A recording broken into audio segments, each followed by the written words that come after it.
Hello guys, welcome to my channel Maths Pursuit. Today we are going to look into question number 1 from exercise 1.3 of the chapter 1 called real numbers. So let's see what we have in the question. So coming to the question, it is given that we need to prove root 5 is irrational. Guys, we did similar type of questions previously and this is again same type of question. Previously we worked with root 3 and now they have given us root 5. So we will follow the same approach and we will quickly solve this question. Now let's see how we can solve this question. Solution. So coming to the solution, the given question is like we need to prove that root 5 is an irrational number.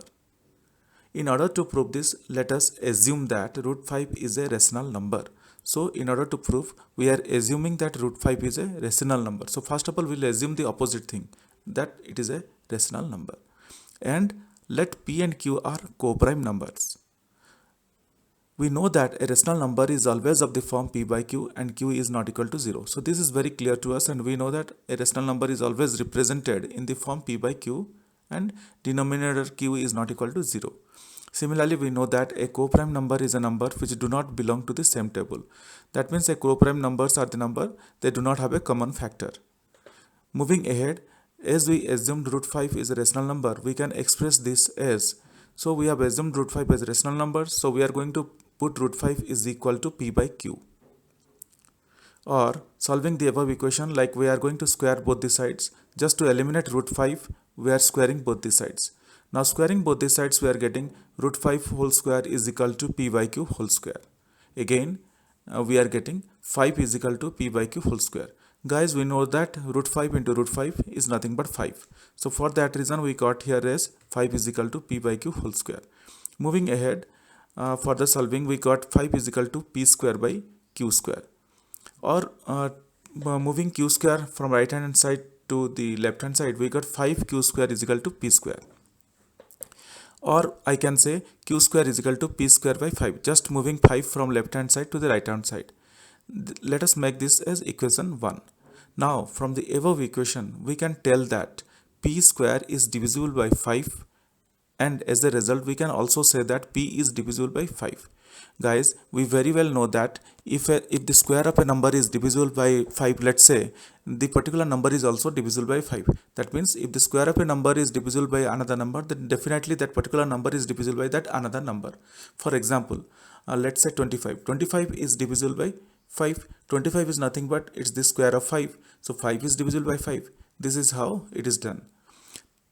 Now if P square is, as we know that P square is divisible by 5, so like in the equation 1 it is shown as Q square is equal to P square by 5. So for that reason, as P is divisible by 5, let us take A is equal to P by 5, just assigning A as an integer and assigning it to P by 5. To make our calculation easy, we are just assigning A is equal to P by 5. Or solving this equation, we are getting 5A is equal to P. Let's make it as equation 2. Now replacing the value of equation 2 in equation 1, that is replacing the value of P in equation 1, we get Q square is equal to 5A whole square by 5. Or Q square is equal to 5A into 5A by 5. Just taking out the square and representing 5A into 5A. And now just eliminating the common factor of 5, we are getting as A into 5A by 5. So here we got Q square is equal to A into 5A by 5. Or Q square is equal to 5A square. Or we can write Q square by 5. Just moving 5 from the right hand side to the left hand side, we got Q square by 5 is equal to A square. Let's make it as equation 3. This is what we want. Now from the above equation, we can tell that Q square is divisible by 5, and as a result we can also say that Q is divisible by 5. So this is also again one of the important statement. As Q square is divisible by 5, we very well above saw that the particular number Q is also divisible by 5. Now we prove that P and Q, they both are divisible by 5. So from equation 1 and 2 we saw that P is divisible by 5, and here again from equation 3 we saw that Q is divisible by 5. That means P and Q, they both are having a common factor of 5.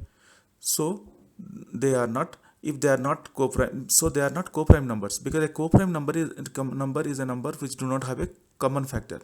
But here P and Q are having the common factor of 5, so they are not co-prime numbers. If they are not co-prime numbers, then they do not form a rational number. So this contradicts our initial statement that P and Q are co-prime, because we initially considered P and Q as a co-prime. So this contradiction has arisen because of our incorrect assumption that root 5 is a rational number. Guys, we very well know that we incorrectly assumed, or we oppositely assumed, that root 5 is a rational number to prove our calculation. Thus now we can say without any confusion that root 5 is irrational. As we got a contradicting statement to our assumption that root 5 is a rational number, so finally we concluded that root 5 is nothing but root 5 is an irrational number. So this solves our answer. This is what we proved. Hope guys you understand our calculation. If still you have any questions or doubts, can reach out to me in the comment section of this video. Definitely I will get back to you once I see your comments. If you really like my video, kindly subscribe and share with your friends. Thank you. Bye.